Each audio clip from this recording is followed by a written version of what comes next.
Hello everyone. आज हम start कर रहे हैं unit number 4 that is properties of matter. It is the unit 4 of DSC paper 1। तो जैसा कि हमें नाम दिख रहा है यूनिट का, प्रॉपर्टीज ऑफ मैटर, हमें यहाँ पे स्टडी करना है different types of matter. For example, there are 5 types of matter. हमें जनरली तीन टाइप्स पता होते हैं। पहला होता है आपका सॉलिड स्टेट, दूसरा होता है आपका लिक्विड स्टेट, तीसरा होता है आपका गैसियस स्टेट, चौथा होता है आपका प्लाज्मा स्टेट, एंड पांचवा जो मैटर होता है वो होता है आपका बोस आइंस्टाइन कंडेंसेशन स्टेट। इसे हम लिखते हैं बीई कंडेंसेशन। बट जो हमारा फोकस रहेगा इस यूनिट में वो रहेगा केवल solid state, liquid state and gaseous state. अब ये जो यूनिट है ये दो हिस्सों में डिवाइडेड। ये जो आपका यूनिट है it is divided into two parts. पहला पार्ट है जिसमें कवर होता है इलास्टिसिटी, एंड जो सेकेंड पार्ट है उसमें कवर होगा आपका फ्लूइड मैकेनिक्स। Fluid mechanics. अब इलास्टिसिटी के अंदर हमें स्टडी करनी है सॉलिड मटेरियल्स की, और फ्लूइड मैकेनिक्स के अंदर हमें स्टडी करनी है गैसियस एंड लिक्विड मटेरियल्स की। ओके, तो यहाँ पे चैप्टर में जो सॉलिड स्टेट मटेरियल है उसे डिनोट किया गया है, नाम दिया गया है रिजिड बॉडी। Rigid body. तो जहाँ पे भी आपको रिजिड बॉडी दिखेगा उसका सिंपल मीनिंग है यहाँ पे एक सॉलिड ऑब्जेक्ट की बात की जा रही है, सॉलिड स्टेट ऑब्जेक्ट की बात की जा रही है। कोई भी बॉडी हो सकती है, फॉर एग्जांपल वुड हो गया आपका, आयरन हो गया। ओके, तो तीन टाइप्स ऑफ मैटर होते हैं, सॉलिड, लिक्विड एंड गैसियस। अब ये जो रिजिड बॉडी है जो हम सॉलिड स्टेट की बात कर रहे हैं, इसमें होता क्या है, जो इंटरमॉलिक्यूलर डिस्टेंस होता है मॉलिक्यूल्स के बीच में वो काफ़ी कम होता है। फॉर एग्जांपल, ये मॉलिक्यूल 1 हो गया तो इसको ही लग के मॉलिक्यूल 2 हो गया, मॉलिक्यूल 3 हो गया, मॉलिक्यूल 4 हो गया। तो ऐसा अरेंजमेंट आपको देखने मिलेगा सॉलिड स्टेट के अंदर। वैसे ही अगर हम बात करेंगे लिक्विड की, तो लिक्विड के अंदर ये जो इंटरमॉलिक्यूलर डिस्टेंस है वो थोड़ा बढ़ जाता है। ओके, ऐसा अरेंजमेंट आपको दिखने मिलेगा लिक्विड के अंदर। और गैसियस के लिए क्या होता है, ये जो अरेंजमेंट होता है वो काफ़ी रैंडम होता है और काफ़ी दूर दूर होता है। तो ये आपको मिलेगा गैसियस स्टेट के अंदर, गैसियस स्टेट। तो यहाँ पे हम पढ़ रहे हैं प्रॉपर्टीज ऑफ मैटर। तो what is mean bye matter, पहला क्वेश्चन यही आएगा, what is mean bye matter, matter क्या होता है। तो जैसा हमने स्टार्टिंग में भी पढ़ा था इसके पहले वाले यूनिट में, matter is anything that has mass and which occupies space. Matter का सिंपल डेफिनेशन है anything that has mass and occupy space. Okay, matter is anything that has mass and which occupies space. तो पहले हम start करेंगे, जो पहला part है इसका इलास्टिसिटी वाला पार्ट, वो हम यहाँ पे कवर करेंगे। अब इलास्टिसिटी में हम बेसिकली सॉलिड्स जो मटेरियल है उनके बारे में डिस्कस करेंगे। अब आपने देखा होगा, फॉर एग्जांपल वुड ले लीजिए, वुड के ऊपर आपने कुछ प्रेशर अप्लाई किया तो वो उसके अंदर आपको कुछ डिफॉर्मेशन दिखता है क्या?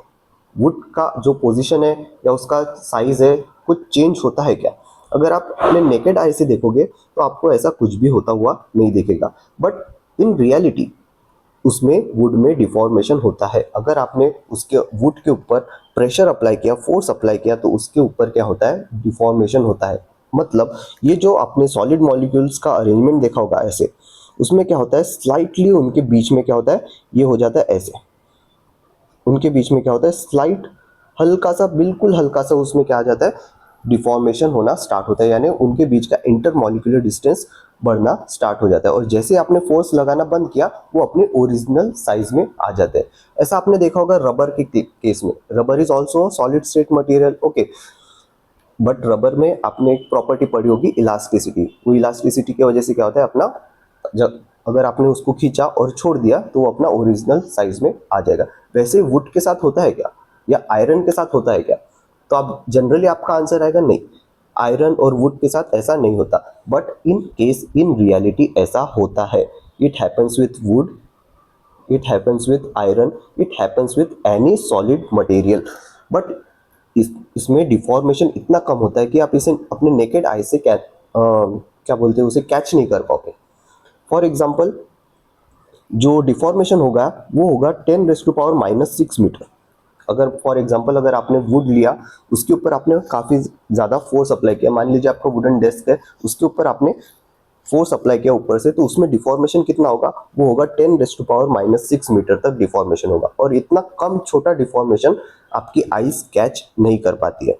ओके, आपकी आइज जो होती है वो जनरली डिफॉर्मेशन कैच कर पाएंगी 0.1 mm तक, इतना कम डिफॉर्मेशन आपकी आइज कैच कर सकते हैं। बट 10⁻⁻6 मीटर, इतना कम, इतना छोटा डिफॉर्मेशन आपकी आइज कैच नहीं कर पाएंगे। तो फोर्स जैसे ही आपने हटा दिया, वुड अपने ओरिजिनल साइज और पोजीशन में वापस आ जाएगा।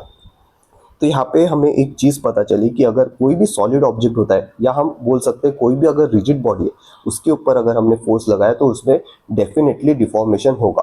भले ही वो कितना भी कम हो, बट उसमें डेफिनेटली डिफॉर्मेशन होगा। और जैसे हमने फोर्स लगाना बंद कर दिया, बॉडी अपने नेचुरल पोजीशन में वापस आ जाएगी। ओके, तो अब हम यहाँ पे पढ़ेंगे रिजिड बॉडी। रिजिड बॉडी मतलब हम सॉलिड स्टेट की बात कर रहे हैं यहाँ पे।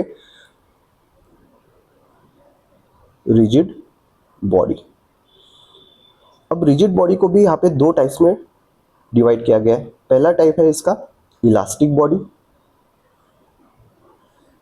और सेकंड टाइप है आपका plastic body. Elastic body and second type है आपका प्लास्टिक बॉडी। सो रिजिड बॉडी को दो टाइप्स में डिवाइड किया गया। तो हमें पहले देखना पड़ेगा what is mean bye elastic body. अब इलास्टिक बॉडी समझने के लिए हमें देखना पड़ेगा what is mean bye elasticity क्या होती है। तो फॉर एग्जांपल कंसीडर कीजिए, यहाँ पे एक स्प्रिंग लगा हुआ है, और स्प्रिंग को हमने एक बॉक्स अटैच किया, और ये स्प्रिंग क्या है, यहाँ पे वॉल पे माउंट कर दी गई, यानी यहाँ पे फिक्स्ड है। ओके, अब क्या होगा, जैसे ही हम क्या करेंगे, इस साइड में फोर्स हमने अप्लाई कर दिया, तो क्या होगा, ये जो ब्लॉक है इसका पोजीशन चेंज हो जाएगा। तो यहाँ पे देखिए, मैं यहाँ पे लिख रहा हूँ पोजीशन इसका ए है, वेट अ मिनट, इसका पोजीशन अभी फिलहाल ए है, ठीक है। बट जैसे हमने यहाँ पे फोर्स लगा दिया, तो यहाँ पे क्या होगा, इसका पोजीशन क्या होगा, चेंज हो जाएगा। मान लीजिए चेंज होके ये बॉक्स पहुंच गया बी पोजीशन पे। कब? After applying the external force. तो यहाँ पे क्या होगा, जैसे हमने यहाँ पे फोर्स लगाया, इसमें डिफॉर्मेशन हो रहा है। तो यहाँ पे क्या हो रहा है, यहाँ पे हो रहा है डिफॉर्मेशन।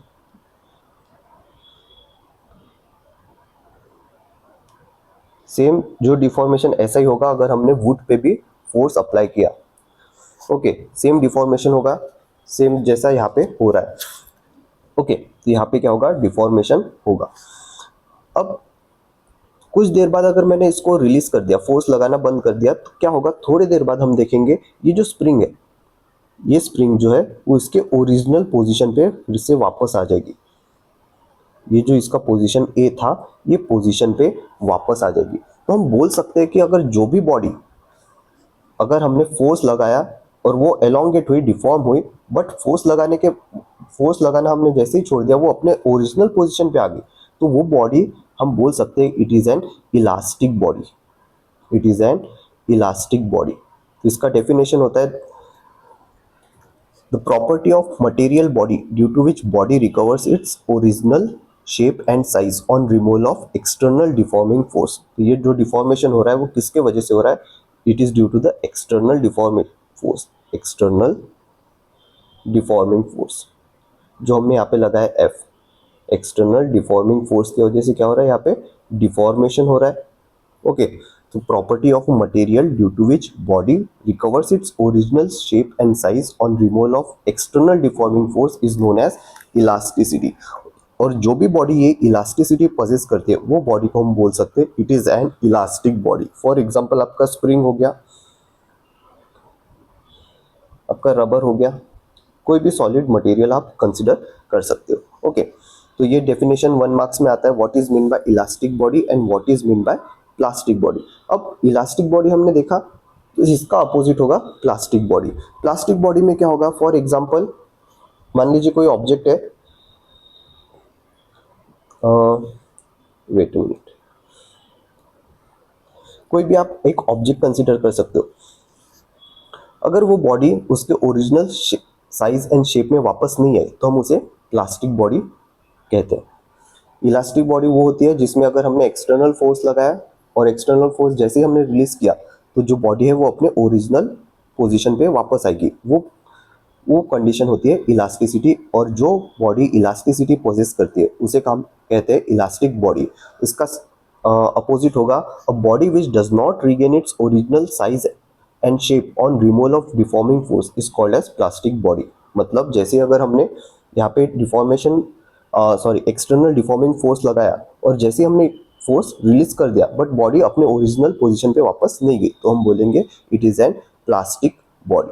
तो ये 2 मार्क्स के लिए डेफिनेशन में आ सकता है, what is mean bye elastic body and what is mean bye plastic body. इसका डेफिनेशन आपको पेज नंबर 88 पे मिल जाएगा हिमालय पब्लिकेशन में। ओके, तो ये इसको इंपॉर्टेंट टिक करके रखिए, 2 मार्क्स में ये पूछा जा सकता है। तो नेक्स्ट डेफिनेशन आता है what is mean by deforming force. उसका भी डेफिनेशन गिवन दिया हुआ है, an external force which causes temporary और परमानेंट डिफॉर्मेशन। डिफॉर्मेशन मतलब change in position, change in position of that object.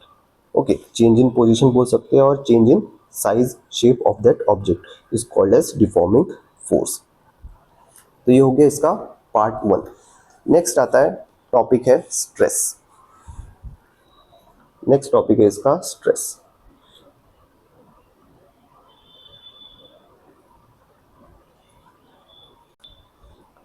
अब स्ट्रेस समझने के लिए भी हम एक डायग्राम का यूज करेंगे, वही डायग्राम जो भी हमने थोड़ी देर पहले ड्रॉ किया था। एक बॉडी है स्प्रिंग से अटैच्ड, ओके, पोजीशन ए पे है। अभी हमने इस पे फोर्स नहीं लगाया और ये वॉल से फिक्स्ड किया गया है। सेम बॉडी अगर हमने इसके ऊपर फोर्स लगाया, ये क्या होगा, डिफॉर्मेशन होगा इसमें, और ये क्या डिफॉर्म होके पोजीशन बी पे चली जाएगी। बॉडी सेम है, ठीक है, जिसका मास m है, जिसका मास m है। पोजीशन ए पे थी, बॉडी पोजीशन बी पे हो गई। फॉर एग्जांपल ये जो डिस्टेंस है ये x डिस्टेंस है और ये जो टोटल डिस्टेंस है ये डिस्टेंस हम बोल रहे हैं x डैश। तो ये कितना डिफॉर्म हुई, ये डिफॉर्म हुई x dash minus x. X dash minus x क्यों लिखा है यहाँ पे, क्योंकि एक्स डैश बड़ा डिस्टेंस है और एक्स छोटा डिस्टेंस है। तो यहाँ पे क्या होगा, जैसे हमने एक्सटर्नल फोर्स लगाया, एक्सटर्नल फोर्स लगाया, अब स्प्रिंग जो है आपकी वो सॉलिड मटेरियल है, ऑब्वियसली सॉलिड मटेरियल है। सॉलिड मटेरियल का हमने पोजिशनिंग भी देखा हुआ था, उसमें क्या होता है जो इंटरमॉलिक्यूलर डिस्टेंस है वो काफ़ी कम होता है, यानी मॉलिक्यूल्स जो है काफ़ी एक दूसरे से लग के होते हैं। बट जैसे आपने यहाँ पे एक्सटर्नल फोर्स लगा दिया, वैसे क्या होगा, ये जो मॉलिक्यूल्स है सॉलिड स्टेट के उनके बीच में थोड़ा गैप पड़ना स्टार्ट होगा, बिल्कुल माइन्यूट माइन्यूट गैप इसमें पड़ना स्टार्ट होगा और आपको वो नजर आएगा। अब इससे क्या होगा, जो बॉडी की ओरिजिनल टेंडेंसी होती है वो अपने ओरिजिनल साइज में वापस आने की होती है। ओके, तो जैसे आपने एक्सटर्नल फोर्स लगाया, इसके रिवर्स डायरेक्शन में क्या होगा, रिवर्स डायरेक्शन में क्या लगेगा, एक रिस्टोरिंग फोर्स लगता है, आपको पता है एक रिस्टोरिंग फोर्स लगेगा। रिस्टोरिंग फोर्स मतलब बॉडी की वो टेंडेंसी होती है कि जो आपका पोजीशन था उसका ओरिजिनल पोजीशन पे वापस आने की टेंडेंसी होती है। तो इसको जो रिस्टोरिंग फोर्स लग रहा है इसे हम नाम देते हैं internal restoring force. Internal restoring force ये किसके बीच में लगेगा, ये मॉलिक्यूल्स के बीच में लगेगा। ये क्या करेंगे, अपने ओरिजिनल पोजीशन पे आने की कोशिश करेंगे जब आप एक्सटर्नल फोर्स आपने अप्लाई किया। ठीक है, तो यहाँ पे लगेगा इंटरनल रिस्टोरिंग फोर्स। ये क्या करेंगे, ये अपोज करेंगे एक्सटर्नल फोर्सेस को। इंटरनल रिस्टोरिंग फोर्स क्या करेगा, it will oppose the external, opposes the external forces, जो आप डिफॉर्मिंग फोर्स लगा रहे हो, एक्सटर्नल फोर्सेस। बट इसमें भी कुछ लिमिटेशन होती है। अब ऐसा तो नहीं कि आप फोर्स लगाते गए, उसकी भी कुछ लिमिट होगी। एक टाइम ऐसा आएगा कि वो उसकी इलास्टिसिटी कंप्लीटली चली जाएगी। वो हम आने वाले टॉपिक्स में देखेंगे इलास्टिसिटी का जो लिमिटेशन होता है। बट जनरली हम यहाँ पे नॉर्मल कंडीशन कंसीडर कर रहे हैं कि जैसे आपने एक्सटर्नल फोर्स लगाया उसके अंदर क्या होगा, मॉलिक्यूल्स के अंदर एक इंटरनल रिस्टोरिंग फोर्स लगेगा जो अपोज करेगा एक्सटर्नल फोर्सेस को जो आप लगा रहे हो। और ये जैसे आपने एक्सटर्नल फोर्स लगाया, बॉडी की टेंडेंसी होगी अपने ओरिजिनल पोजीशन पे वापस आने की। तो स्ट्रेस होता है, जो स्ट्रेस का डेफिनेशन है, stress is nothing but internal restoring force, जो भी हमने देखा internal restoring force per unit area, internal restoring force per unit area, इसके लिखा जाता है capital F by capital A. This is important, ये नोट करके रखिए, that is stress is equals to internal restoring force upon area. And stress का ऐसा unit जो होता है वो होता है आपका newton per metre square, and CGS unit जो होता है वो होता है आपका डाइन पर सेंटीमीटर स्क्वायर। ये भी नोट करके रखिए, 2 मार्क्स में पूछा जा सकता है, what is mean bye stress and state it's SI unit. तो ऐसा 2 मार्क्स में क्वेश्चन आ सकता है। तो अभी हमने देखा स्ट्रेस क्या होता है। नेक्स्ट है हमारा टॉपिक स्ट्रेन। नेक्स्ट टॉपिक है स्ट्रेन। अब ये जो स्ट्रेन है ये क्या होता है, ये समझने के लिए हमें इसके 3 पार्ट स्टडी करने होंगे। स्ट्रेन जो है इसके 3 पार्ट्स होते हैं। पहला होता है आपका linear strain,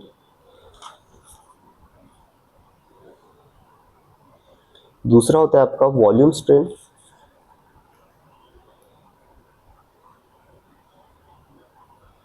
and third part होता है इसका शियर स्ट्रेन।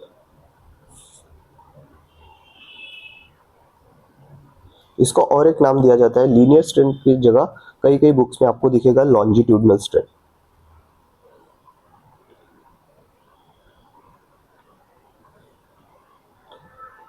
वॉल्यूम स्ट्रेन की जगह आपको दिख सकता है वॉल्यूमेट्रिक स्ट्रेन।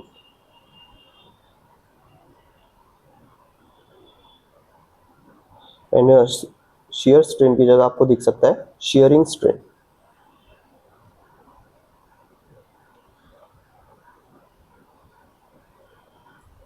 स्ट्रेन का अगर हम डेफिनेशन देखें, इसका सिंपल डेफिनेशन होता है change in dimension upon original dimension. That is यहाँ पे लिख सकता हूँ मैं चेंज इन डायमेंशन, इसे डिटेल में डिस्कस करेंगे हम। Change in dimension upon original dimension.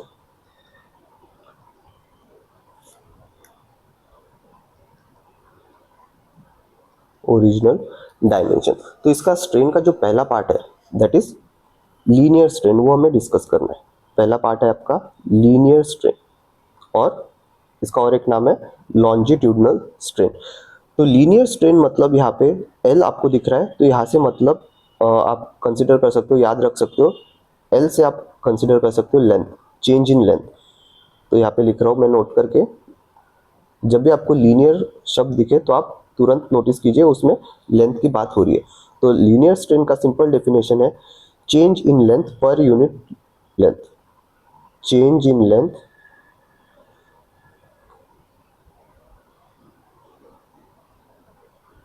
पर यूनिट लेंथ। और इसका और एक डेफिनेशन बन सकता है linear strain is equals to change in length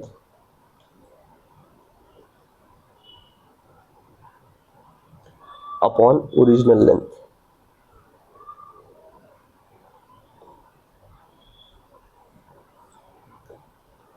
अब जो चेंज इन लेंथ होता है उसको हम डिनोट करते हैं डेल्टा एल, एंड जो ओरिजिनल लेंथ है उसको कैपिटल एल से लिख सकते हैं।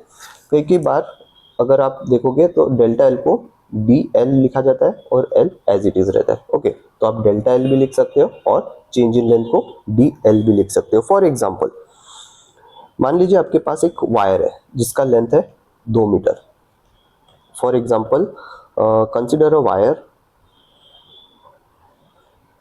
Of length 2 metre. 2 मीटर का वायर है और आपने क्या कर दिया उसको एक अटैच्ड वायर है, ठीक है।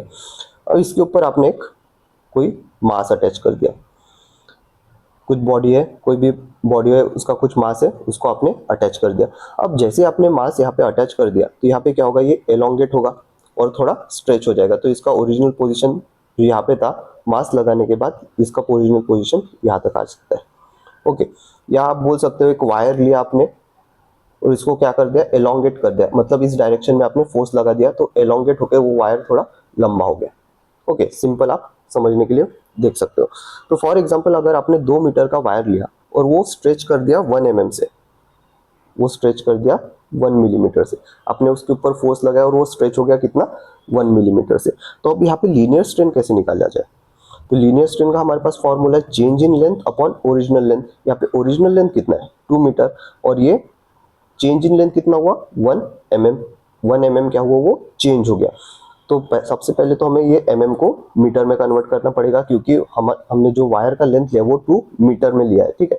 तो 1 mm को अगर हम लिखना चाहेंगे मीटर में तो ये आ जाएगा 0.001 मीटर। ओके, अब जाके हम यहाँ पे फॉर्मूला अप्लाई कर सकते हैं। तो लीनियर स्ट्रेन और longitudinal strain, change in length upon original length. Change कितना हुआ, कितने से स्ट्रेच हो गया वो, वायर ऑफ लेंथ 2 मीटर, यहाँ पे लिख रहा हूँ इज स्ट्रेच्ड बाय 1 mm। तो 1 mm में वो चेंज हो गया, मतलब 1 mm लेंथ उसका चेंज हो गया। तो यहाँ पे आएगा change in length that is 0.001, और यहाँ पे ओरिजिनल लेंथ आएगा इसका 2। तो अगर आप इसको सॉल्व करोगे तो इसका आंसर आएगा 0.0005। अब आप बोलोगे इसका यूनिट क्या रहेगा। फॉर एग्जांपल यहाँ पे हमने लेंथ का यूनिट यहाँ पे मीटर लिया, ये मीटर में आया, ये भी मीटर में आया, तो metre and metre gets cancel out. तो यहाँ से हम एक चीज़ नोटिस कर सकते हैं, जो स्ट्रेन होता है, जो स्ट्रेन होता है it is a unitless quantity. जो स्ट्रेन होता है it is a unitless quantity, unitless quantity. अब स्ट्रेन के 3 पार्ट्स हम देखने वाले हैं, जैसे कि लीनियर स्ट्रेन हो गया, वॉल्यूम स्ट्रेन हो गया। कोई भी अगर आप स्ट्रेन का पार्ट देखोगे उसमें स्ट्रेन जो है वो एक यूनिटलेस क्वांटिटी ही रहेगा। ओके, तो स्ट्रेन का सिंपल मीनिंग है change in dimension upon original dimension. Change in dimension मतलब यहाँ पे लेंथ कितना चेंज हुआ, 1 mm से चेंज हुआ, और यहाँ पे ओरिजिनल डायमेंशन कितना था, ओरिजिनल लेंथ कितना था, यहाँ पे 2 मीटर हमने कंसिडर किया था। ओके, नेक्स्ट है आपका वॉल्यूम स्ट्रेन, सेकेंड है आपका। ओके, इसका डेफिनेशन लिख लेते हैं, what is mean by linear strain.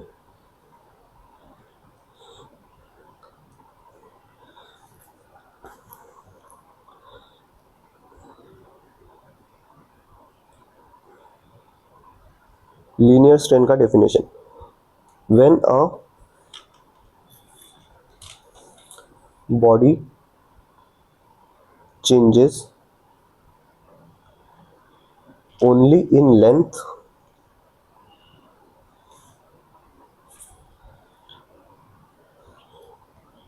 Due to stress. Okay, when body changes due to body changes only in length due to stress. और इसका और एक डेफिनेशन है जो आपके टेक्स्ट बुक में गिवन दिया गया है, change in length to original length, it is the ratio of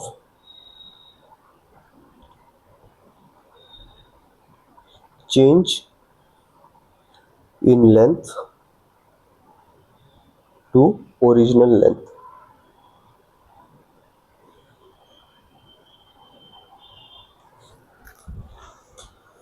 okay, तो यहाँ पे हमने लीनियर स्ट्रेन के 2 डेफिनेशन कवर किए। When a body changes only in length due to stress. Stress मतलब यहाँ पे आप सिंपल बोल सकते हो कि आपने जो भी फोर्स अप्लाई किया उसके वजह से बॉडी में जो चेंजेस आ रहे हैं लेंथ के अकॉर्डिंग, उसको हमने नाम दिया है लीनियर स्ट्रेन।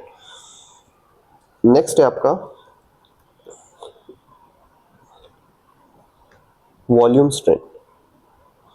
अब नाम से ही हमें पता चल रहा है कि इसमें वॉल्यूम में चेंज होने वाला है। तो यहाँ पे इसका डेफिनेशन लिखिए, when a uniform pressure is applied, when a uniform, uniform मतलब यहाँ पे सेम, हर जगह से सेम प्रेशर अप्लाई किया जा रहा है। when a uniform pressure is applied from all direction,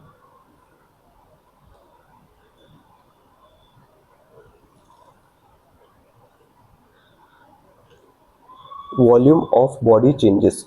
volume of body changes. For example एक क्यूब है,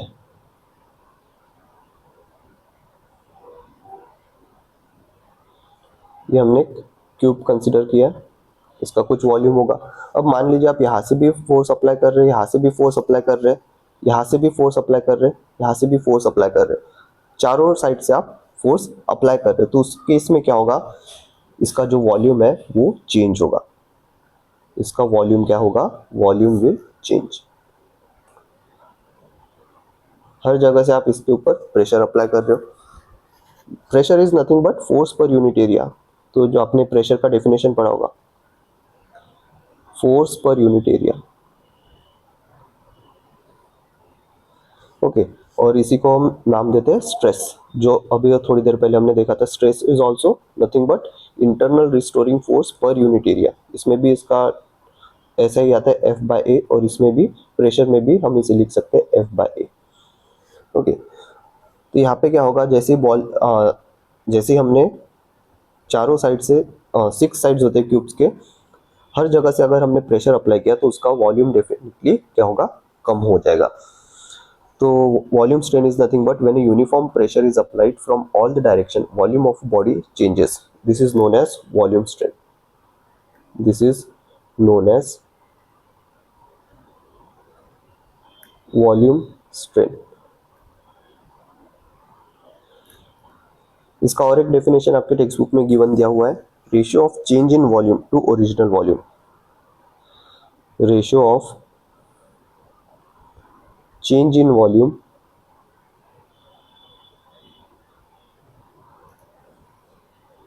to original volume. For example, फिर से हम एक बॉक्स का एग्जांपल कंसिडर करते हैं, जो यहाँ पे अभी हमने कंसिडर किया। If a block of volume, मान लीजिए कोई ब्लॉक है जिसका वॉल्यूम दिया है कितना, ओरिजिनल वॉल्यूम उसका है 100 centimetre cube. Okay, 100 centimetre cube, और वो डिक्रीज हो रहा है कितना, जैसे अगर हमने उस पर प्रेशर लगाया चारों साइड से, तो वो कितना डिक्रीज हो रहा है, वो डिक्रीज होके हो रहा है 99.8 सेंटीमीटर क्यूब। इसमें अगर हमें वॉल्यूमेट्रिक स्ट्रेन निकालना है और वॉल्यूम स्ट्रेन निकालना है, तो वॉल्यूम स्ट्रेन का formula, volume strain is change in volume upon original volume. तो यहाँ पे ओरिजिनल वॉल्यूम 100 क्यूबिक सेंटीमीटर दिया है, ओरिजिनल वॉल्यूम। अब चेंज इन वॉल्यूम कैसे निकालेंगे, इसके पहले देखिए, इसके पहले हमने देखा था लीनियर स्ट्रेन में, इसमें हमने एग्जांपल लिया था वायर का। लेंथ ऑफ वायर जिसका 2 मीटर लेंथ था, वो स्ट्रेच्ड बाय 1 mm, मतलब यहाँ पे चेंज हो चुका है ऑलरेडी। यहाँ पे डायरेक्ट गिवन दिया नहीं है कि कितना चेंज हुआ है, हमें यहाँ पे चेंज निकालना पड़ेगा। तो यहाँ पे original volume, change in volume मतलब ओरिजिनल पहले कितना था और अब कितना हो गया, 100 था पहले, बाद में हो गया 99.8, और ओरिजिनल कितना था, 100 था। ओके, तो यहाँ पे कैलकुलेट करेंगे, ये आएगा 0.2 अपॉन 100, इसका आंसर आएगा 0.002। इसका कोई भी यूनिट नहीं रहेगा, क्योंकि अगर यहाँ पे हम सेंटीमीटर क्यूब लिखेंगे तो उसके यूनिट कैंसिल आउट हो जाएंगे। अब इस क्वेश्चन में भी देखें, इसके पहले जो हमने देखा था, wire of length 2 meter is stretched. अब यहाँ पे इसके जगह अगर क्वेश्चन आता, और wire of length 2 meter is stretched and its length becomes, मान लीजिए फॉर एग्जांपल ऐसा क्वेश्चन आता, wire of length 2 meter is stretched and then it becomes 2.01 meter. उस केस में हम क्या करते हैं, जो डेल्टा एल आता वो कैसे निकालते हैं, हम बड़े में से छोटा वैल्यू माइनस करते हैं, कितना 2.01 और इसमें 2। ओके, तो यहाँ पे भी हमने सेम चीज की, बड़े में से छोटा वैल्यू माइनस किया, बट इस केस में हमें यहाँ पे डायरेक्ट बोल दिया गया था कि it is stretched by 1 mm, stretched by 1 mm, तो इसलिए हमने डायरेक्ट डेल्टा एल का वैल्यू लिख दिया था। अब यहाँ पे हमें क्वेश्चन में बोला गया है कि if a block of volume,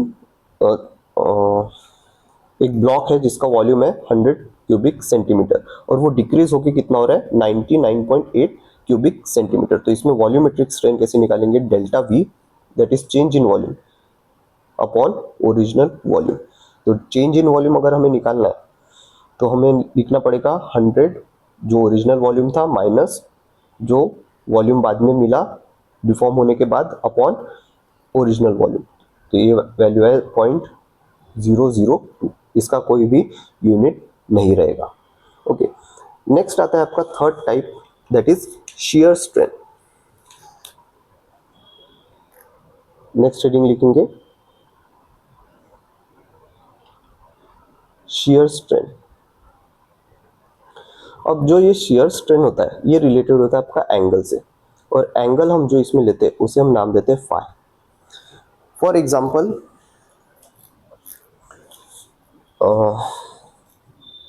आपके टेक्स्ट बुक में इसका काफ़ी शॉर्ट डेफिनेशन दिया हुआ है, तो ऐसा नहीं लिखना है। इट इज़ बुक में आपके गिवन दिया है, it is defined as angular deformation. अभी एंगुलर डिफॉर्मेशन होता क्या है, तो शियर स्ट्रेन जो होता है उसका ओरिजिनल जो फॉर्मूला है वो ये है, shear strain is equals to lateral displacement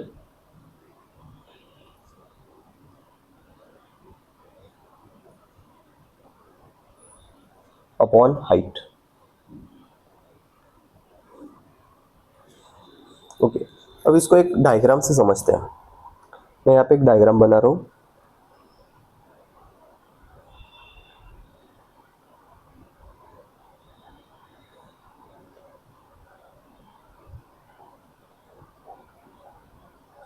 यहाँ पे मैंने क्यूब बना दिया। अब ये क्यूब का जो बेस है, ये जो बेस है वो एक जगह पे फिक्स कर दिया गया है, वो डिस्टर्ब नहीं होगा। आप उसके कितना भी फोर्स अप्लाई करो वो बेस अपनी जगह से नहीं लेगा।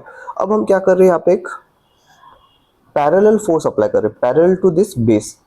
फॉर एग्जाम्पल मैं यहाँ पे एक फोर्स अप्लाई कर रहा हूँ जिसको मैं नाम दे रहा हूँ एफ। केवल जो अपर पार्ट है उसको ही मैं फोर्स दे रहा हूँ, फोर्स लगा रहा हूँ। उससे क्या होगा,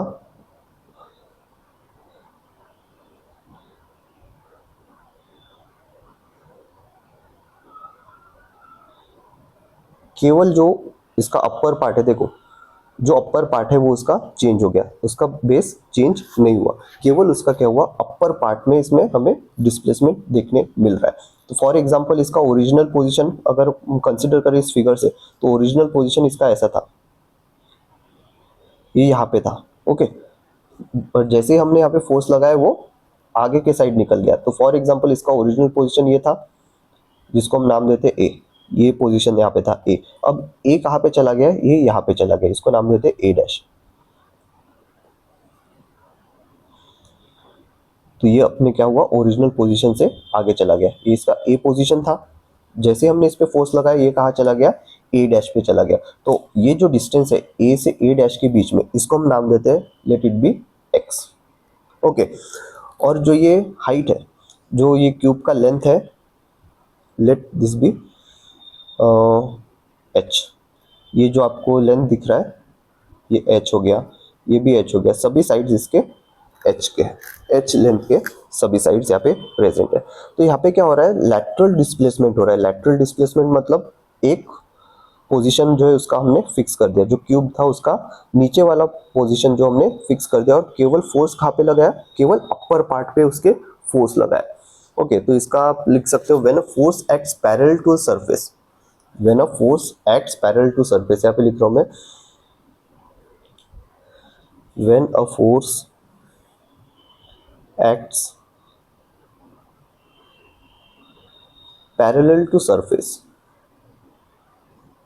ये देखिए ये नीचे सरफेस था और इसके जस्ट पैरेलल क्या कर दिया हमने, फोर्स लगा दिया। परपेंडिकुलर नहीं, परपेंडिकुलर मतलब ऐसा फोर्स आता ऊपर से, हम वैसा फोर्स नहीं लगा रहे, हम केवल सरफेस के पैरेलल फोर्स लगा रहे। when a force acts parallel to surface it tends to slide, it tends to slide one layer of the body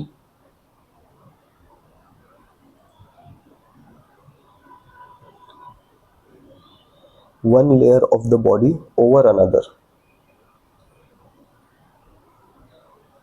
जैसा हमने डायग्राम में देखा, केवल एक लेयर ऊपर का चेंज हो रहा है, नीचे का लेयर वैसा ही है। This changes the shape of the body. अब इससे क्या होगा, पहले शेप देखिए बॉडी का। फॉर एग्जांपल ये फिगर ए है और ये फिगर बी है। क्या फिगर दोनों सेम है? आपको दोनों फिगर सेम नहीं दिख रहे होंगे, क्योंकि पोजीशन जो फिगर ए है उसका शेप देखिए और फिगर बी का शेप देखिए, फोर्स लगाने के बाद शेप में क्या हो गया, चेंज आ गया। तो यहाँ पे क्या हो रहा, shape of the body changes, shape of the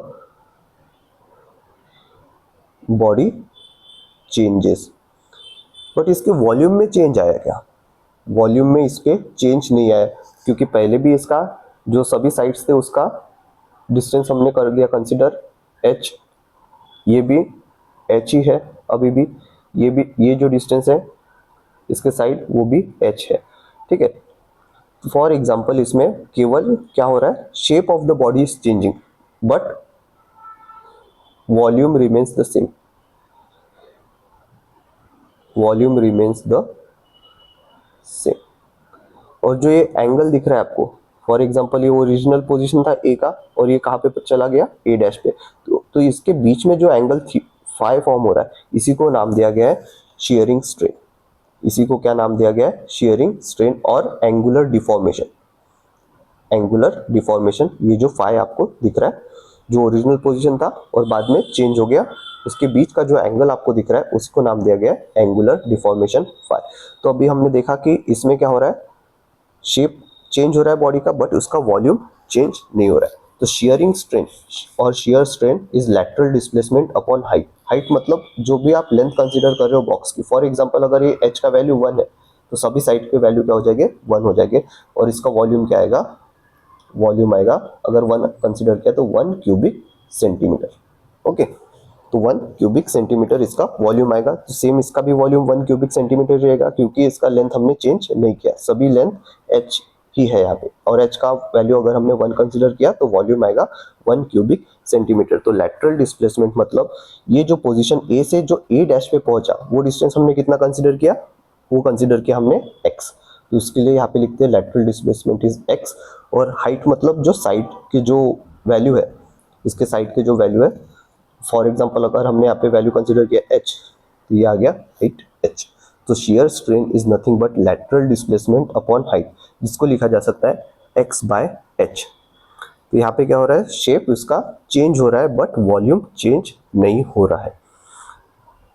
for example इसको और एक एग्जाम्पल से समझ लेते हैं। इमेजिन कीजिए कि जो हाइट है, जो साइड्स है इसके, वो है 10 सेंटीमीटर के, ओके। कंसिडर कीजिए जो साइड्स है इसके क्यूब के, sides of cube are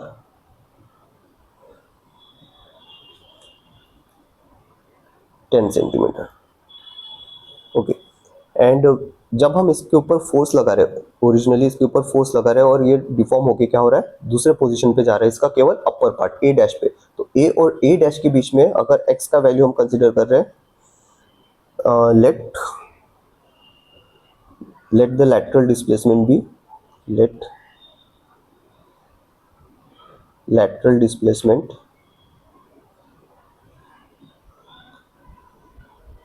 be 1 centimeter, that is x। पहले a पोजीशन पे था, फिर वो a डैश पे पहुंच गया कितने से, 1 सेंटीमीटर से। तो अब इसमें आपको निकालना है शियर स्ट्रेन। कैलकुलेट कैसे करेंगे शियर स्ट्रेन, तो शियर स्ट्रेन क्या होता है, शियर स्ट्रेन होता है लैटरल डिस्प्लेसमेंट अपॉन हाइट, तो x अपॉन h। तो h मतलब यहाँ पे साइड के हाइट्स हमने कंसिडर कर लिए, यहाँ पे आएगा ये 10, और डिस्प्लेसमेंट कितना हो रहा है, लैटरल डिस्प्लेसमेंट 1 सेंटीमीटर, तो ये आएगा 0.1। और इसका यूनिट नहीं रहेगा, क्योंकि अगर हम यहाँ पे सेंटीमीटर लिखेंगे तो centimeter centimeter gets cancel out. So this is strain is a unitless quantity. तो अभी हमने 3 types of strain consider cover किए यहाँ पे। पहला है लीनियर। लीनियर से आपको समझना है कि इसमें लेंथ की बात हो रही है, change in length per unit original length आप लिख सकते हो।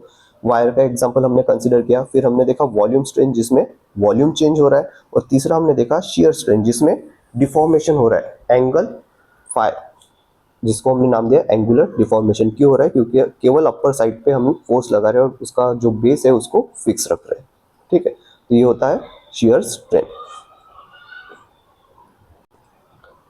Now next topic is Hooke's law.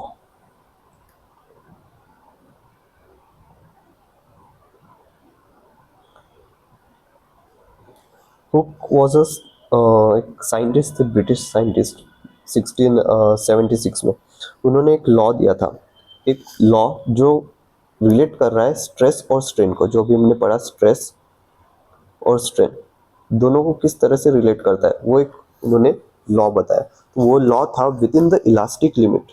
तो ये इंपॉर्टेंट है, लॉ नोट करके रखिए, with in elastic limit, with in elastic limit the strain produced in a material, the strain produced in a material is directly proportional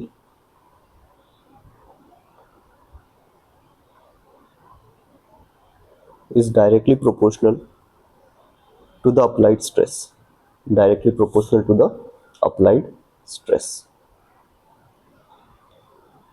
तो अभी हमने देखा था स्ट्रेस मतलब क्या होता है, internal restoring force per unit area, और स्ट्रेन मतलब fractional change in dimension of the body. तो ये दोनों के बीच में हुक ने एक लॉ से रिलेशन बताया। वो रिलेशन ऐसा था कि स्ट्रेस जो है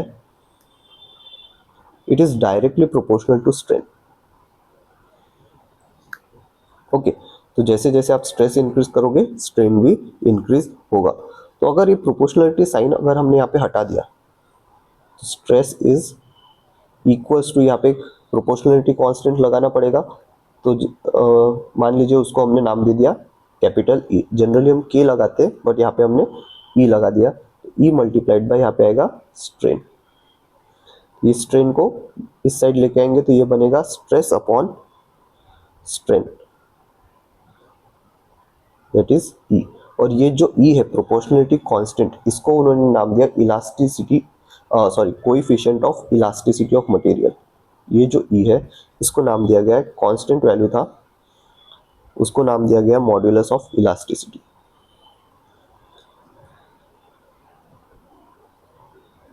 मॉड्यूलस ऑफ इलास्टिसिटी, कई बुक्स में इसे मेजर ऑफ स्टिफनेस भी कहा जाता है। Measure of stiffness, measure of stiffness, कितनी स्टिफ बॉडी है इसके बारे में जो डिस्कस करता है उसे नाम दिया गया है मॉड्यूलस ऑफ इलास्टिसिटी। ओके, तो ये मॉड्यूलस ऑफ इलास्टिसिटी जो है वो डिपेंड करता है मटेरियल टू मटेरियल। या अभी हम आगे भी देखेंगे कि ये मॉड्यूलस ऑफ इलास्टिसिटी इसके तीन पार्ट्स होते हैं बेसिकली, यंग्स मॉड्यूलस होता है, बल्क मॉड्यूलस होता है और मॉड्यूलस ऑफ रिजिडिटी। उसमें हम इसे डिटेल में डिस्कस करेंगे। तो हुक्स लॉ क्या बताता है, simply with in elastic limit. ये टर्म इंपॉर्टेंट है, इलास्टिक लिमिट के अंदर ही। ओके, तो इलास्टिक लिमिट क्या होता है वो हम आगे देखेंगे। Within elastic limit, the strain produced in a material is directly proportional to the applied stress. That is, stress is directly proportional to strain. तो proportionality sign अगर हमने यहाँ पे हटा दिया तो यहाँ पे हमें constant introduce करना पड़ेगा, तो हमने उसे लिख दिया E। अगर स्ट्रेस के नीचे यहाँ पे स्ट्रेन लेके आएंगे इज इक्वल्स टू E। तो ये जो E है it is nothing but the modulus of elasticity. Okay, तो ये इसका जो E है it is modulus of elasticity, और इसका ऐसा यूनिट जो है, इसका ऐसा यूनिट जो है आपका आएगा न्यूटन पर मीटर स्क्वायर। अब न्यूटन पर मीटर स्क्वायर क्यों आएगा इसमें, क्योंकि हमें पता है स्ट्रेन के लिए कोई भी यूनिट नहीं रहता है, केवल स्ट्रेस के लिए यूनिट रहता है। और स्ट्रेस हमें पता है क्या क्या होता है, stress is nothing but force upon area. Force के लिए आता है आपका न्यूटन और एरिया के लिए आता है मीटर स्क्वायर। तो इसका ऐसा यूनिट क्या रहेगा कि इसका मॉड्यूलस ऑफ इलास्टिसिटी का न्यूटन पर मीटर स्क्वायर, क्योंकि स्ट्रेन का कोई भी यूनिट नहीं रहता। तो केवल जो स्ट्रेस का यूनिट आएगा सेम यूनिट किसका आएगा, मॉड्यूलस ऑफ इलास्टिसिटी का। एंड इसका डायमेंशन फॉर्मूला ये इंपॉर्टेंट है, क्योंकि ये फर्स्ट यूनिट में भी पूछा जा सकता है what is the dimension formula for stress, stress और modulus of elasticity. So modulus of elasticity का डायमेंशनल फॉर्मूला जो होता है वो होता है m1 l⁻⁻1 एंड t⁻⁻2। अब ये सेम क्वेश्चन यूनिट 1 में भी पूछा जा सकता है, derive the dimensional formula for modulus of elasticity. अब इसका डेरिवेशन कैसे आएगा, अब इसका डेरिवेशन करते हैं। फॉर एग्जांपल स्ट्रेस जो होता है, अब क्योंकि स्ट्रेन का तो इसमें कोई काम है नहीं, स्ट्रेन का कोई भी ऐसा यूनिट रहता ही नहीं, it is a unitless quantity, अभी हमने देखा था। तो केवल हम स्ट्रेस की बात करेंगे। तो स्ट्रेस जो होता है उसका फॉर्मूला भी हमने देखा था, it is force upon area. और फोर्स क्या होता है? Force is nothing but mass into acceleration. और एरिया क्या होता है? Area is nothing but pi are square. अब यहाँ पे नोटिस कीजिए, R is nothing but the length. R क्या डिनोट कर रहा है यहाँ पे? लेंथ। और pi is a constant value. Constant value के लिए डायमेंशन फॉर्मूला नहीं होता, ये यूनिट 1 में हमने देखा था, कांस्टेंट वैल्यू। ओके, तो लेंथ यहाँ पे आर स्क्वायर है। लेंथ कितनी है? Are square. तो लेंथ के लिए क्या होता है? L square. तो एरिया के लिए जो डायमेंशनल फॉर्मूला यहाँ पे आया, एरिया के लिए डायमेंशनल फॉर्मूला कितना आया? L square. अब हमें निकालना है किसके लिए? फोर्स के लिए। फोर्स क्या होता है? Mass into acceleration. Force is equal to mass into acceleration. तो मास के लिए तो हम कैपिटल एम लिख सकते हैं। अब एक्सेलरेशन क्या होता है? एक्सेलरेशन हमें पता है, rate of change of velocity, so velocity upon time. But velocity भी हमें पता है, वेलोसिटी क्या होता है? Velocity is nothing but rate of change of displacement. और वेलोसिटी का सिंपल अगर फॉर्मूला लिखा जाए तो वो होता है velocity is equals to distance upon time. Same formula जो स्पीड के लिए होता है। ओके, तो वेलोसिटी के लिए क्या हो सकता है? जो v होता है, v is nothing but distance upon time. तो डिस्टेंस मतलब l, और टाइम क्योंकि डिवाइड में है, इसको हम लिख सकते हैं T raise to power -1। Okay, तो यहाँ पे कैसे लिख सकते हैं इसको? m मल्टीप्लीकेशन v के लिए क्या है dimension? l, T raise to power -1। और यहाँ पे जो t बचा हुआ है इसका भी डायमेंशन आएगा t। ओके, अब इसको सिंप्लीफाई करके अगर लिखा जाए तो कैपिटल एम यहाँ पे आएगा एल, और ये टी ऊपर चला गया तो ये हो जाएगा टी रेज़ टू पावर -2। ये किसके लिए आया? ये आया हमारा फोर्स के लिए। बट स्ट्रेस हमें पता है कितना है? Stress is equals to force upon area. तो stress is equals to force upon area.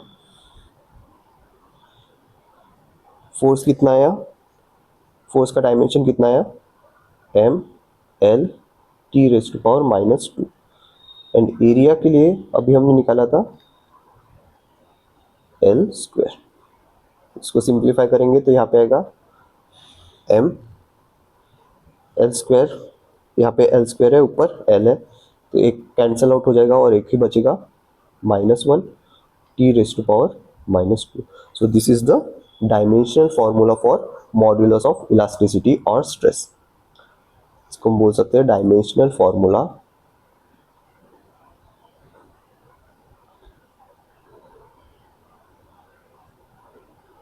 For modulus of rigidity, sorry, modulus of elasticity, modulus of elasticity, और डायमेंशनल फॉर्मूला फॉर स्ट्रेस भी बोल सकते हैं। ओके, तो हुक्स लॉ में हमें क्या पता चला?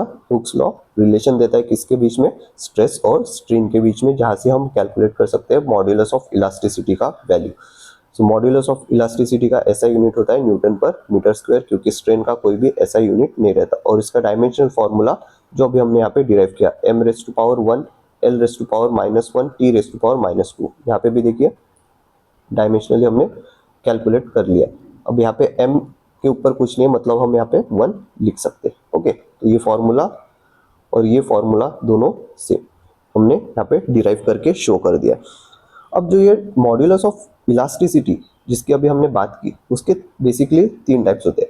अब ये मॉड्यूलस ऑफ इलास्टिसिटी को कई कई बुक्स में इलास्टिक कांस्टेंट भी कहा जाता है। नोट करके रखिए, modulus of elasticity, modulus of elasticity, इसका और एक नाम है इलास्टिक कांस्टेंट।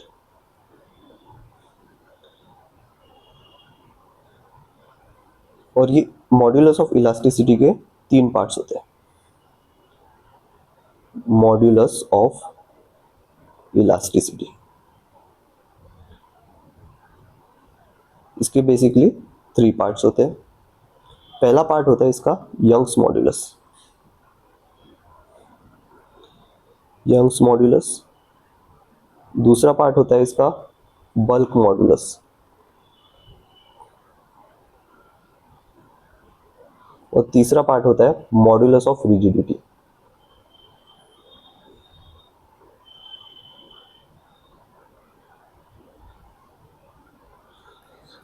अब ये जो मॉड्यूलस है, मॉड्यूलस ऑफ इलास्टिसिटी, जिसके हमने 3 पार्ट्स देखे, इसका एक सबके लिए स्पेसिफिकली सिंबल भी होता है। तो यंग्स मॉड्यूलस का जो सिंबल होता है उसे डिनोट किया जाता है कैपिटल वाई से। बल्क मॉड्यूलस होता है उसको डिनोट किया जाता है कैपिटल के से। और जो मॉड्यूलस ऑफ रिजिडिटी होता है उसको बोला जाता है ईटा। यहाँ पे लिख रहा हूँ, इसे बोला जाता है ईटा का सिंबल। तो सबसे पहले हमें देखना होगा what is mean by Young's modulus. पहला हमारा टॉपिक रहेगा what is mean by Young's modulus.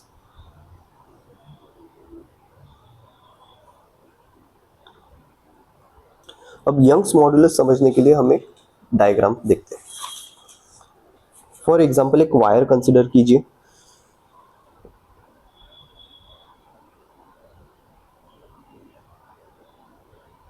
ये एक वायर हो गया, ठीक है। ये वायर का ओरिजिनल लेंथ जो है वो हम कंसिडर कर रहे हैं, let it be capital L. But जैसे अगर हमने इसको स्ट्रेस लगाया, स्ट्रेस मतलब इसको फोर्स लगा के नीचे की तरफ पुल किया, तो हो सकता है ये एलोंगेट हो जाए, एलोंगेट होगा। और एलोंगेट होने के बाद क्या होगा, उसका लेंथ क्या होगा, बढ़ जाएगा। कितने से बढ़ जाएगा, let it be small L, let it be small L. जो हमने लॉन्जिट्यूडनल स्ट्रेन देखा था, क्या था उसमें, change in length upon original length. तो इसमें जो एल है वो डिनोट कर रहा है ओरिजिनल लेंथ,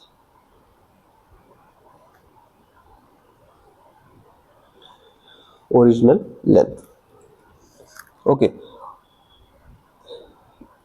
ये वायर हो गया, इसको हमने स्ट्रेच कर दिया तो ये नीचे तक आ गया। और ओरिजिनल लेंथ के बाद ये जो स्मॉल एल दिख रहा है, ये दिखेगा आपको change in length, change in length, कितना चेंज हुआ।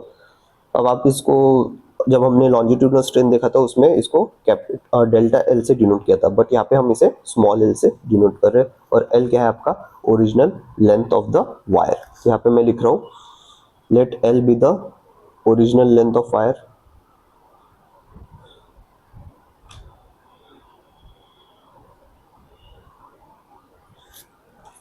Okay, small l be the change in length,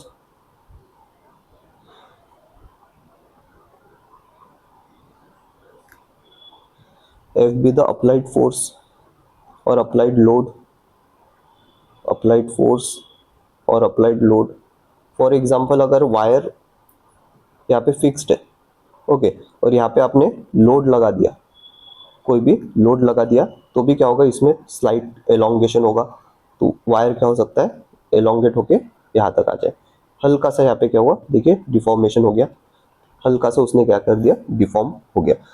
तो एफ यहाँ पे जो डिनोट कर रहा है, जो यहाँ पे मैंने एरो से शो किया था, दैट इज अप्लाइड फोर्स भी हो सकता है, आप हाथ से भी खींच सकते हैं, या हो सकता है वहाँ पे कोई लोड अप्लाई किया गया। And let A be the cross sectional area of wire. अब जो वायर हम कंसिडर कर रहे हैं, यहाँ पे देखिए ऊपर का पार्ट सर्कल दिख रहा होगा, नीचे का पार्ट सर्कल। आपने एक वायर देखा होगा तो ऊपर का पार्ट क्या होता है, स्मॉल सर्कल होता है उसमें, ठीक है। तो ए को हम बोलते हैं cross sectional area, cross sectional area of wire, A be the cross sectional area of wire. अब जो यंग्स मॉड्यूलस होता है उसका डेफिनेशन होता है, Young's modulus is nothing but y is equal to longitudinal strain. Longitudinal strain मतलब जो हमने लीनियर स्ट्रेन देखा था, देखिए लेंथ में चेंज होता, लेंथ में चेंज होता था उसमें, longitudinal stress upon longitudinal strain.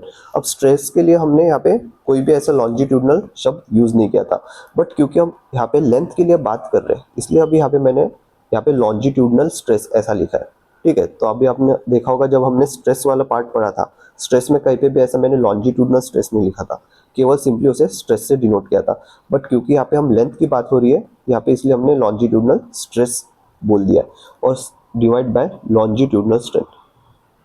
Longitudinal strain, strain के लिए हमने देखा था लॉन्जिट्यूडनल स्ट्रेन था, एक पार्ट वॉल्यूम स्ट्रेन था और एक शियरिंग स्ट्रेन था। तो लॉन्जिट्यूडनल स्ट्रेन मतलब change in length upon original length होता था। तो लॉन्जिट्यूडनल स्ट्रेस मतलब स्ट्रेस का सिंपल फॉर्मूला हम यहाँ पे लिखेंगे। स्ट्रेस का फॉर्मूला क्या था, और क्या फॉर्मूला लिखा था हमने स्ट्रेस का? स्ट्रेस का फॉर्मूला लिखा था फोर्स अपॉन एरिया। ओके, और लॉन्जिट्यूडनल स्ट्रेन के लिए क्या फॉर्मूला लिखा था? उसके लिए फॉर्मूला लिखा था delta L upon capital L. Delta L क्या था वहाँ पे? चेंज इन लेंथ, बट यहाँ पे चेंज इन लेंथ हम स्मॉल एल से शो कर रहे हैं, तो यहाँ पे हम लिख रहे हैं small L upon original length क्या था? Capital L. इसको सिंप्लीफाई करके लिखेंगे तो एफ बाय ए। अब क्योंकि ये डिनोमिनेटर में है, ऊपर होकर क्या चला जाएगा, ये रिवर्स हो जाएगा, तो capital L upon small L. इसको हम लिख सकते हैं एफ कैपिटल एल और ए स्मॉल एल। नोट कीजिए यहाँ पे एफ इंटू कैपिटल एल है और ए इंटू यहाँ पे स्मॉल एल है। बट हमें पता है A is nothing but the area. A को क्या लिखा जा सकता है? एरिया ऑफ सर्कल, क्योंकि यहाँ पे देखिए आपको सर्कुलर, स्मॉल सर्कुलर पार्ट यहाँ पे दिख रहा होगा, ये क्या है यहाँ पे? Small circular part. तो A is nothing but the area. Area of circle is pi are square. और क्योंकि हम यहाँ पे फोर्स लगा रहे हैं, फोर्स कहाँ पे लगा रहे हैं? नीचे की तरफ लगा रहे हैं। देखिए फॉर एग्जांपल अगर मैंने यहाँ पे एलोंगेट कर दिया इसको, जी नीचे की तरफ लगेगा, और मान लीजिए मास है इसका m, तो यहाँ पे f कितना लगेगा? f लगेगा m g। ओके, तो यहाँ पे f को मैंने क्या लिख दिया? m इंटू जी। तो ये सब्सटीट्यूट करेंगे ऊपर वाले इक्वेशन में, तो y इज इक्वल टू क्या हो जाएगा? f क्या होता है यहाँ पे? f ऑफ b देखा हमने m g, और ये आएगा कैपिटल L। और a क्या लिखा था हमने? पाई आर स्क्वायर एंड ये स्मॉल एल। तो this is the formula for Young's modulus. Note करके रखिए, काफ़ी इंपॉर्टेंट फॉर्मूलास है जो भी हम पढ़ने वाले हैं। Young's modulus, bulk modulus and modulus of rigidity, तीनों के फॉर्मूलाज हमें इंपॉर्टेंट टिक करके रखिए, क्योंकि तीनों के बारे में हमने आगे रिलेशन भी फाइंड आउट करना है। एंड यहाँ पे एक नोट करके रखिए, Young's modulus is related to solid materials only. केवल ये सॉलिड मटेरियल्स में ही अप्लाई होगा। Young's modulus is related to solid materials only.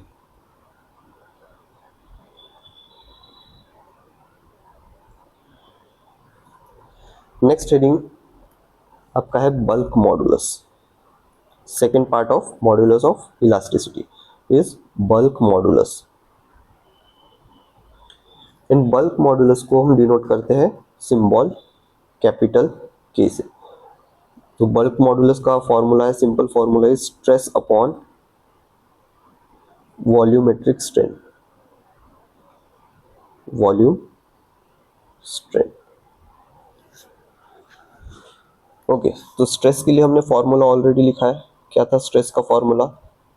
F upon A. And volume strain के लिए हमने एक फॉर्मूला लिखा था। क्या था फॉर्मूला वॉल्यूम स्ट्रेन का जो हमने लिखा था? वो था delta V by V. Delta V by V, ये फॉर्मूला हमने लिखा था। अब यहाँ पे डेल्टा वी को मैं डी वी भी लिख सकता हूँ, जैसा मैंने आपको स्टार्टिंग में बताया था। हम डेल्टा एल भी लिख सकते हैं या डी एल भी लिख सकते हैं। वैसे ही सिंपली हम डेल्टा वी भी लिख सकते हैं और डी वी भी लिख सकते हैं। अब ऐसा क्यों लिखना है हम आगे देखते हैं। अब यहाँ पे k इज इक्वल टू क्या हो जाएगा? एफ अपॉन ए, और यहाँ पे डेल्टा वी की जगह मैं लिख रहा हूँ डी वी बाय वी। अब फोर्स अपॉन एरिया, ये किसका फॉर्मूला है? ये फॉर्मूला है प्रेशर का। बट हम यहाँ पे चेंज इन प्रेशर लिखना है। क्यों चेंज इन प्रेशर लिखना है? क्योंकि यहाँ पे वॉल्यूम हमारा क्या हो रहा है? चेंज हो रहा है। देखिए डेल्टा वी से वी से वो डेल्टा वी हो रहा है, कम या ज़्यादा हो रहा है प्रेशर अप्लाई करने के बाद। तो यहाँ पे जो हमें फोर्स अपॉन एरिया जो लिखना है वो हमें लिखना है डीपी। फोर्स अपॉन एरिया क्या होता है, प्रेशर होता है, बट हमें यहाँ पे उसे चेंज इन प्रेशर के फॉर्म में लिखना है, चेंज इन प्रेशर। और यहाँ पे डीवी क्या डिनोट कर रहा है, डीवी आपका डिनोट कर रहा है change in volume, change in volume. और वी है आपका original volume, original volume. Okay, तो ये फॉर्मूला कैसे बनेगा, देयरफॉर के इज इक्वल्स टू क्या बनेगा, डीपी अपॉन यहाँ पे क्या आएगा, डी वी बाय वी, ये ऊपर चला जाएगा तो ये बनेगा D P into V upon D V. अब यहाँ पे नोट कीजिए, जैसे जैसे हम प्रेशर बढ़ा रहे हैं, प्रेशर तो बढ़ते जा रहा है, यहाँ पे क्या हो रहा है, जो प्रेशर है आपका वो इंक्रीज हो रहा है, प्रेशर आपका इंक्रीज हो रहा है। अब प्रेशर इंक्रीज हो रहा है बट इसका वॉल्यूम तो डिक्रीज हो रहा है। फॉर एग्जांपल जो मैंने आपका एग्जांपल दिया था क्यूब का, ये हमारा एक क्यूब ये हमारा क्यूब है,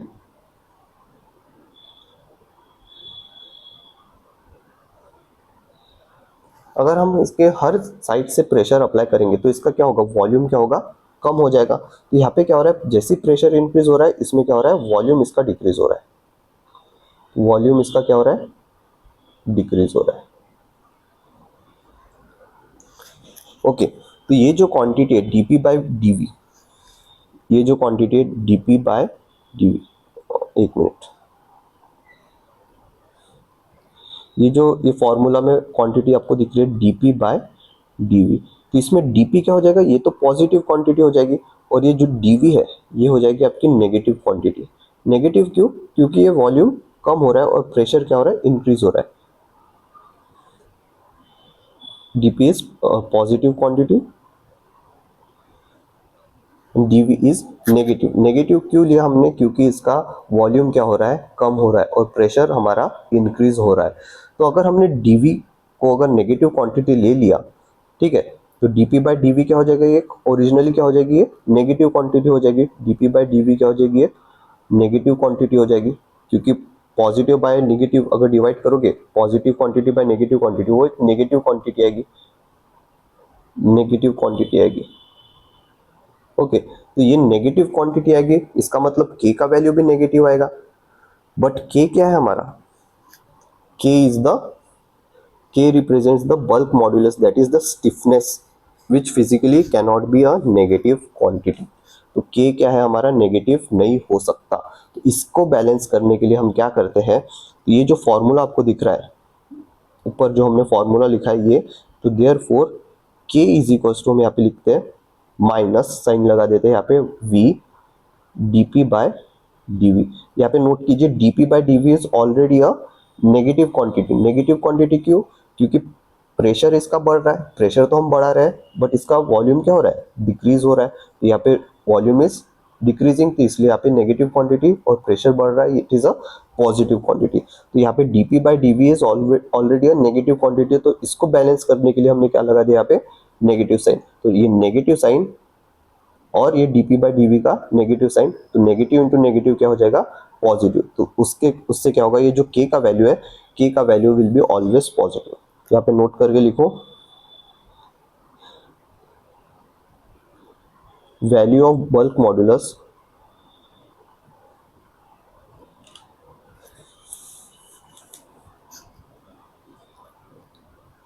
will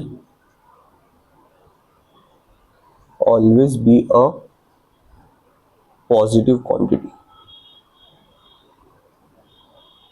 यहाँ पे देखिए dp बाई dv ये ऑलरेडी नेगेटिव क्वांटिटी थी, इसको हमने बैलेंस आउट करने के लिए यहाँ पे v के सामने नेगेटिव सिंबल दे दिया, नेगेटिव साइन लगा दिया। तो ये नेगेटिव सिंबल और ये dp बाई dv का नेगेटिव सिंबल, ये ऑलरेडी मल्टीप्लाई होकर क्या हो जाएगा, पॉजिटिव क्वांटिटी हो जाएगी। तो मॉड्यूलस ऑफ बल्क मॉड्यूलस जो होगा k का वैल्यू, वो पॉजिटिव क्वांटिटी होगा हमेशा।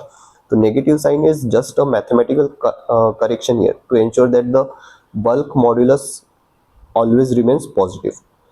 तो यहाँ पे बस नेगेटिव साइन क्या है, मैथमेटिकल करेक्शन कर दिया है, क्योंकि हमें बल्क मॉड्यूलस का जो वैल्यू है वो हमेशा पॉजिटिव चाहिए रहता है। अब बल्क मॉड्यूलस जो हमने देखा था उसको डिनोट किया जाता है कैपिटल के से। अब इसी का अगर अपोजिट बोल दिया जाए, कंप्रेसिबिलिटी, कंप्रेसिबिलिटी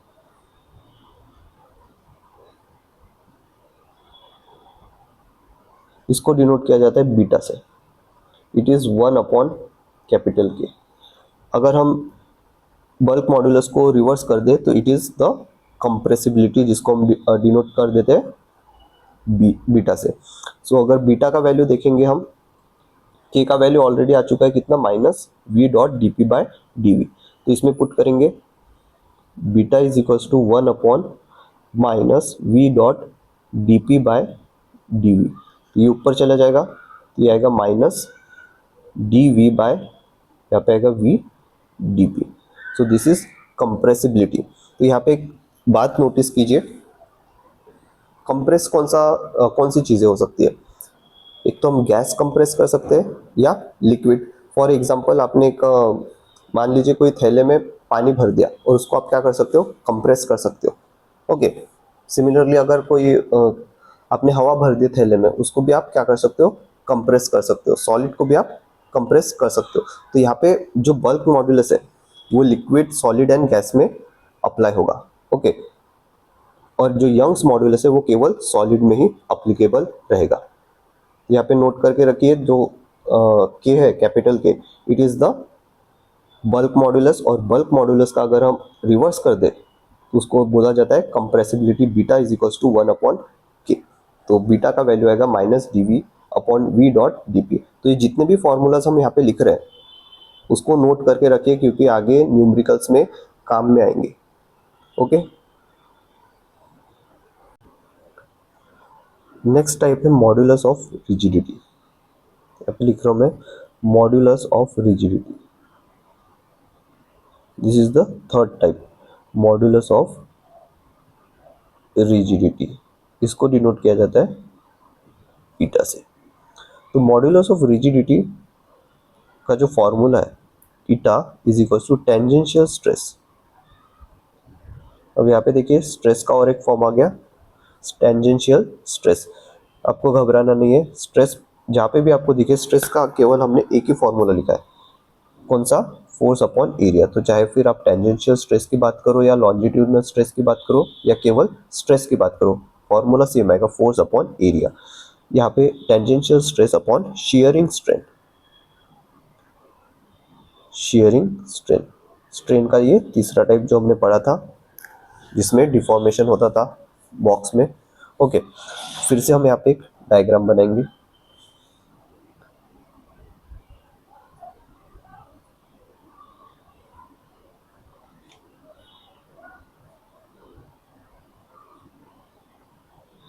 एक क्यूब हमने कंसीडर किया, इसके पॉइंट्स डिनोट कर देते हैं। Let this point is A and this point is B. ये ए पॉइंट, बी पॉइंट, ये पॉइंट है आपका डी और ये पॉइंट है आपका सी। अब इसके जो साइड्स है, फॉर एग्जांपल ये, इसका जो लेंथ है वो कंसीडर कर रहे हैं कैपिटल एल। ये भी सभी साइड सेम लेंथ के। ओके, ये भी अगर साइड आप कंसीडर करोगे, इसका भी लेंथ है कैपिटल एल। फॉर एग्जांपल अगर हम यहाँ पे ए पॉइंट पे एक टेंजेंशियल क्या लगा रहे हैं, स्ट्रेस लगा रहे हैं। यहाँ पे हमने क्या कर दिया, फोर्स लगा दिया हमने। यहाँ पे अलोंग द पॉइंट ए हमने क्या लगा दिया, फोर्स लगा दिया या टेंजेंशियल स्ट्रेस लगा दिया। स्ट्रेस मतलब force per unit area. Okay, तो ये जो बॉक्स है, इस नोट कीजिए, इसका जो बॉटम पोजीशन है वो फिक्स रखा हुआ है हमने। तो ये हो जाएगा कुछ इस प्रकार से।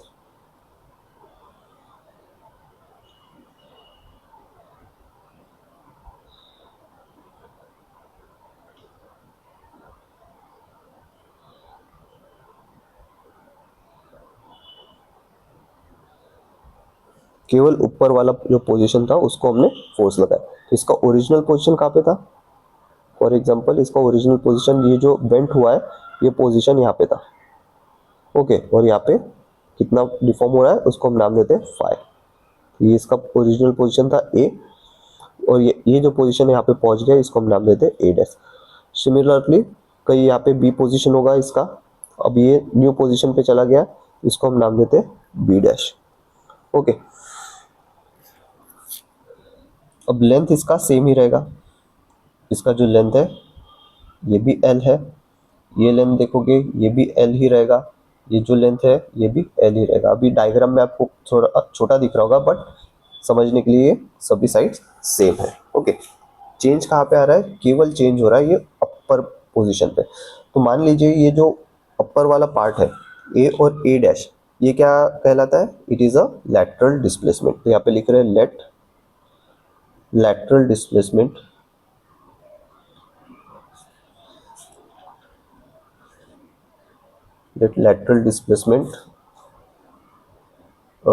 बी। मान लीजिए ए से ए डैश का जो डिस्टेंस है उसको हम नाम देते हैं small L. Okay,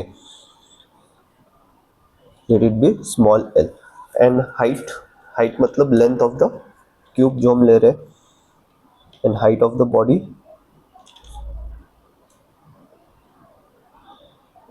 height of the body भी कैपिटल एल। ओके, यहाँ पे समझने के लिए केवल यहाँ पे कैपिटल एल लिख रहा हूँ। तो यहाँ पे हमने देखा लैटरल डिस्प्लेसमेंट मतलब पोजीशन ए पे था, जैसे हमने फोर्स लगाया वो पोजीशन ए डैश पे शिफ्ट हो गया। तो ये जो आपको डिस्टेंस दिख रहा है, ये ब्लू से डिनोट कर रहा हूँ मैं, ये जो डिस्टेंस दिख रहा है ए से ए डैश के बीच में, उसको नाम दिया गया लैटरल डिस्प्लेसमेंट, और वो कितना हुआ, स्मॉल एल। और हाइट ऑफ द बॉडी मतलब जो क्यूब हमने लिया उसका सभी साइड्स का लेंथ सेम था, सेम ही रहेगा। चेंज कहाँ पे होगा, चेंज होगा केवल इसके अपर पोजीशन में, उसका वॉल्यूम चेंज नहीं होगा। ओके, तो पहले हमें यहाँ पे निकालना पड़ेगा शेयरिंग स्ट्रेन क्या होता है। तो शेयरिंग स्ट्रेन का हमारे पास फॉर्मूला है, sharing strain is nothing but lateral displacement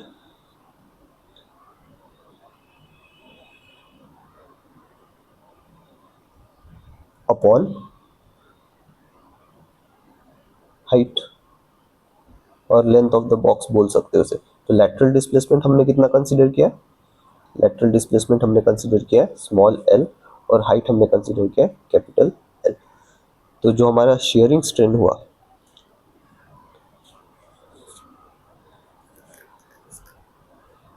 sharing strain वो हुआ आपका L upon small L upon capital L.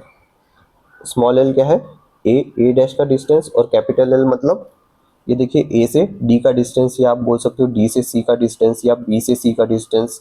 Okay, सभी साइड्स यहाँ पे सेम है, तो मैं यहाँ पे लिख रहा हूँ ए बी।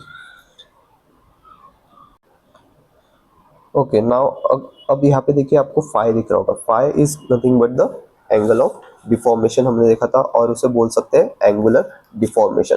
तो यहाँ पे एंगुलर डिफॉर्मेशन आपको दिख रहा है फाई से, जो हमने इसे डिनोट कर दिया। तो ये आपको कुछ इस प्रकार से दिख रहा होगा,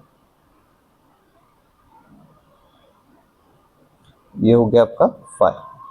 ठीक है, तो ये इमेज को मैंने यहाँ पे बड़ा करके लिखा, ये हो गया ए, ये हो गया आपका ए डैश, और इनके बीच का जो लैटरल डिस्प्लेसमेंट आ रहा है ये कितना आ रहा है, इसको हम डिनोट कर देते हैं स्मॉल एल से, और ए से जो डी का डिस्टेंस था वो कितना था, कैपिटल एल था। अगर यहाँ पे हमने tan थीटा कंसिडर किया और tan फाई, एंगल जो फाई है, tan के लिए फॉर्मूला क्या होता है, opposite side upon adjacent side.